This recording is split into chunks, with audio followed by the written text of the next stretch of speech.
So you don't need an extensive herb garden to grow some herbs either. You can grow them in a long trough tray on a windowsill or on your balcony. And I've selected some of the staples of modern cuisine, which have been around for a long, long time. Sage, again, wonderful aroma.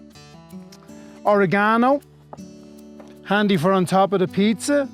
But again, it's a wonderful plant with a wonderful fragrance. And when it flowers, it attracts pollinators too. So you're not just feeding yourself, you're feeding the bees. Some parsley, which is always a must in the kitchen. And finally, some rosemary. You can't beat rosemary for flavour and for scent. So that's a classical herb bed that you can grow on any windowsill as long as there's a fair enough bit of sun in each day.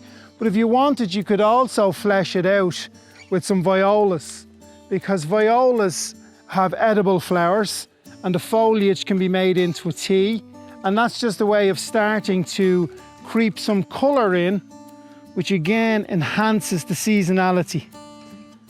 So we're getting that mix of pretty edible flowers and wonderful herbs for the kitchen table.